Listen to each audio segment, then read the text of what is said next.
para el siguiente tema, endoscopia en pacientes de alto riesgo, embarazo y enfermedades cardíacas. Nos acompaña nuevamente el doctor Óscar Laudano de Argentina. Para los que no habían llegado al inicio de la sesión, les comento que el doctor Laudano es past president de la Sociedad Argentina de Gastroenterología, es director de la carrera de especialista de gastroenterología en la Universidad de Buenos Aires y jefe del Departamento de Gastroenterología del Instituto de Investigaciones Médicas Alfredo Lanari de la Universidad de Buenos Aires. Bienvenido de nuevo, doctor. Bueno, muchas gracias. Buenas tardes nuevamente. Nuevamente quiero agradecer a la Asociación Colombiana por la invitación, a OPGE. Realmente para mí es un gusto estar con ustedes, compartiendo estos minutos. Me voy muy sorprendido hasta hoy de las charlas y el nivel de lo académico que está teniendo el Congreso colombiano. Realmente muy contento me estoy yendo. Bueno, yo en estos breves minutos voy a tocar estos dos temas que un poco a mí me tocan de cerca, porque bueno, me generan mucha ansiedad en mi servicio cuando tenemos estas situaciones. En particular voy a tocar la endoscopía en el contexto del embarazo y la endoscopía, más que en enfermedades cardíacas de alto riesgo, si hay cosas en la discusión podemos ampliarla más, en particular en el síndrome coronario agudo, donde no es infrecuente hoy en día este tipo de consultas a mi servicio. Vamos a comenzar con el embarazo. Por supuesto, todos sabemos que es algo que nos genera mucha ansiedad a todos, a los médicos, a los obstetras, a los pacientes, por distintas razones cuando tenemos que plantearnos una endoscopía en este contexto. Tenemos realmente muy pocos datos de seguridad.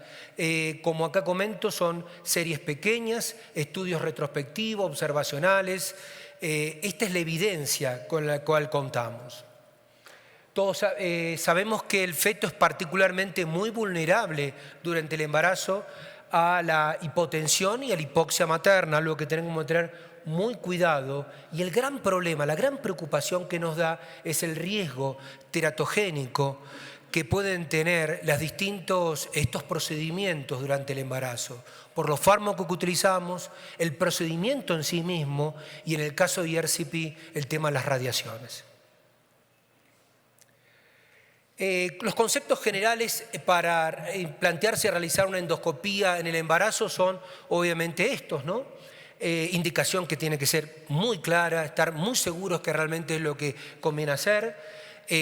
Generalmente preferimos diferirlo para el segundo trimestre del embarazo, ya se ha pasado el tiempo de organogénesis y es menos probable las malformaciones. Hay contraindicaciones claras, como esta a nadie se le ocurre en un momento de preeclampsia, de parto prematuro, estar planteándonos algún tipo de escenario, ¿no? No hay drogas A, si bien ustedes saben que esta clasificación de la A a la X hoy ya no tiene casi vigencia, pero seguimos hablando de esa de alguna forma. Lo que recomendamos es que esté más descrito en los prospectos, las drogas, pero no tenemos drogas clase A para ser utilizada en el embarazo. Contamos con el Propofol, que es una excelente medicación, está considerado como una droga clase B. Tengamos en cuenta que hay muy poquitos datos en el primer trimestre del embarazo, como ya les dije, pero si hay que hacerlo, usémosla. Con meperidina y midazolam ocurre algo muy parecido, pero Propofol solo estaría perfecto como plantearnos una endoscopía en este contexto. Respecto a la indicación de endoscopía digestiva alta, creo que nadie va a discutir ninguna de estas indicaciones. La hemorragia digestiva, en particular cuando hay inestabilidad hemodinámica, cuando tiene cierta severidad. La disfagia reciente con pérdida de peso, por supuesto, cuando hay sospecha de malignidad, son los escenarios habituales que uno se plantea, pero sobre todo en medida de tener en hemorragia digestiva, en ERCP, que quizás es el escenario más habitual que uno puede tener este tipo de consulta. Con respecto a la hemorragia digestiva alta no varicial, quizás este es el estudio que más nos aporta en cuanto a la seguridad de la endoscopía. Este grupo es un análisis de base de datos, básicamente lo que nos dice que es segura, que hay datos que puede ser utilizada, pero fíjense que yo también remarco que el manejo conservador es una opción. No toda hemorragia digestiva en el embarazo requiere que le hagamos una endoscopía. Hay hemorragias que son de poca severidad y realmente está avalado, y hay datos que plantean que podemos manejarlo de esta forma. Tengamos en cuenta la adrenalina. Sé que es muy habitual que lo usemos cuando tenemos que hacer terapéutica endoscópica. La adrenalina primer trimestre hay una relativa contraindicación. Tengamos en cuenta, preferentemente no la utilicemos. Con hemorragia por varices, el otro escenario, ustedes me dicen, sí, es poco frecuente, porque todos sabemos que las pacientes con cirrosis, la fertilidad está alterada, pero tenemos pacientes jovencitas con hepatitis autoinmunes que han quedado embarazadas. Las recomendaciones son muy similares afuera del embarazo. Tengamos en cuenta que el embarazo es una situación de alto riesgo de sangrado varicial por todo el cambio que se produce en la circulación hiperdinámica de estos pacientes, que el segundo trimestre va a ser el periodo más vulnerable y el momento del parto. Las recomendaciones son las mismas. Quizás en algunos grupos discuten profilaxis con una endoscopía temprana en este grupo de pacientes. Me voy a detener un poquito más en ERCP, que donde quizás nuestro grupo tiene más experiencia, donde se nos han planteado más situaciones. Todos sabemos que el embarazo incrementa el riesgo de litiasis vesicular y esta se torna sintomática, con sobre todo litiasis coledociana. Sabemos el miedo que hay de las radiaciones en este contexto. No voy a entrar mucho en detalle en los efectos de las radiaciones, que todos sabemos lo que impacta, pero me voy a detener donde realmente aportamos con nuestro grupo en la seguridad a largo plazo, porque claramente tenemos datos de que hacer ERCP durante el embarazo, sobre todo para que siga en curso y en el nacimiento de los bebés, es bastante segura, no ha habido grandes problemas. Pero un punto de hay mucho interrogante en la seguridad a largo plazo. ¿Qué pasa con ese chico nacido 5, 10, 15 años después de haber sido expuesto a radiaciones intrauterinas? ¿Cuál es el riesgo para su desarrollo? ¿Cómo está la parte cognitiva? ¿Cómo es el riesgo de neoplasias oncohematológicas, leucemias, linfoma? Todas esas cosas que escuchamos. Hay muy poquitos datos en este aspecto. Para esto les voy a presentar los estudios que publicamos recientemente. Básicamente lo que evaluamos fue esto. No solamente la seguridad temprana, sino la seguridad a largo plazo. La experiencia es chica, 24 pacientes, pero no hay series más grandes, no, más allá de las bases de datos, y que se han seguido las embarazadas y los chicos nacidos, y la experiencia con esto. Habitualmente en esta serie de pacientes, la mayor parte de nuestras ERCP han sido en el segundo trimestre y tercer trimestre, que ustedes saben que es el momento óptimo, el segundo trimestre. Las recomendaciones para el protocolo ERCP, ya un poco todo, creo que todas las conocemos, así que nosotros utilizamos radiaciones, sí, en nuestra serie de pacientes, el último en nuestra serie que está en nuestras series, en nuestro tiempo medio de radiaciones de 1.30 minutos, lo menciono porque nosotros estamos a favor de utilizar, de establecer bien que esa vía biliar haya quedado limpia, sin cálculos, o haya quedado con problema y tengamos que colocar una prótesis. Pensamos que es peor no usar y no saber esto en el momento que hacemos la colangio. Básicamente lo que encontramos en este estudio de 24 pacientes, 24 nacidos vivos, un pretérmino, no encontramos problemas a largo plazo. Es más, esto ha sido objeto de una reciente revisión por parte del American College. Fíjense que una de las preguntas que se planteaba en esta revisión es el problema a largo plazo. Muy poquitas series, 3 incluida la nuestra. Se cree que no habría problema. La mediana de seguimiento de nuestros pacientes era de 10 a 11 años. El chico más grande, el momento de la publicación, tenía 18 años. No encontramos ningún problema. Creo que son datos que tranquilizan un poquito. Para esto igual seamos juiciosos y cuidadosos con las radiaciones. Entonces, para cerrar esto primero en cuanto a IRCP en el embarazo, recordar esto, no realizarla en el primer trimestre, no tenemos prácticamente datos, por supuesto hay situaciones y situaciones. Destaco que hay que documentar la presencia de los latidos fecales pre y post procedimiento. Nosotros trabajamos muy codo a codo con el obstetra, todas por supuesto son IRCP con sedación, y es muy importante para establecer que está viable el feto. Y ahora me voy a referir a la otra situación que también me toca en mi servicio y cada vez más frecuente. Pacientes con síndrome coronario agudo que nos piden endoscopía. ¿Y por qué? Porque este es un escenario hoy en el cual con la doble antiagregación, la anticoagulación, el manejo que hoy están teniendo los cardiólogos de esta patología, no es raro que tengamos problemas.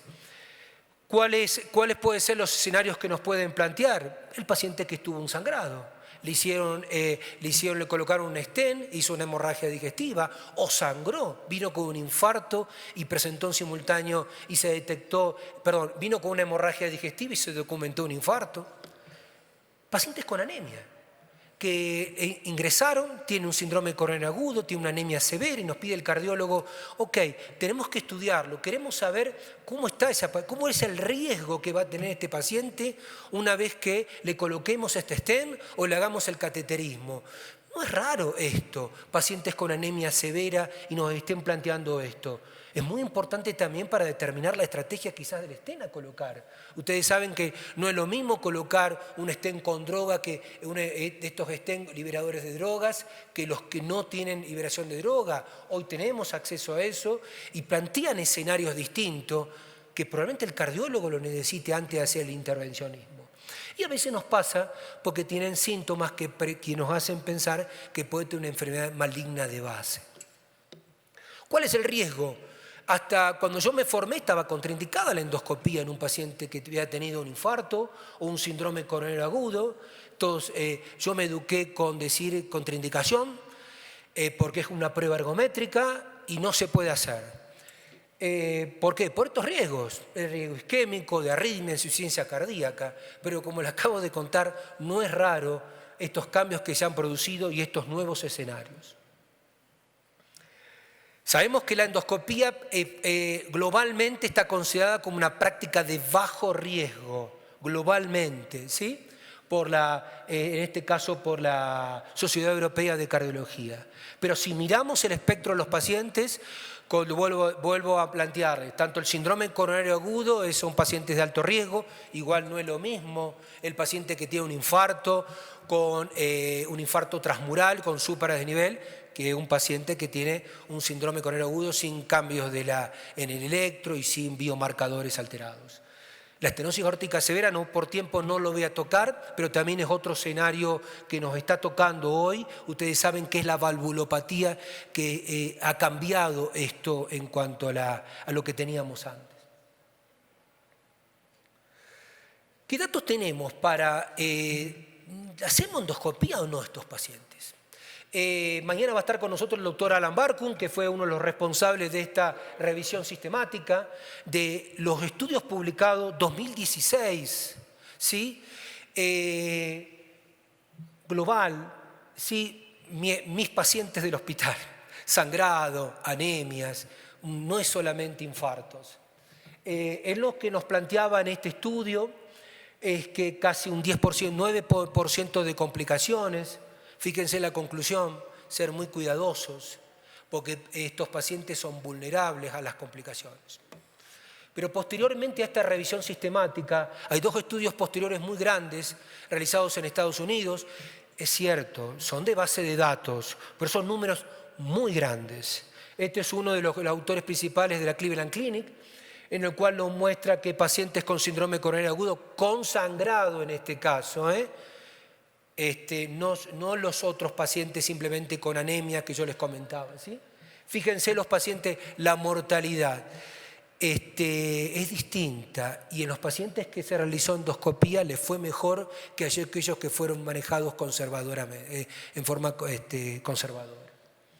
Y el último estudio que les quiero mostrar que se parece mal a mis pacientes Este estudio también es del grupo del Mass General, hoy los colegas que estuvieron hoy, esta mañana dando nuestras charlas de la escuela.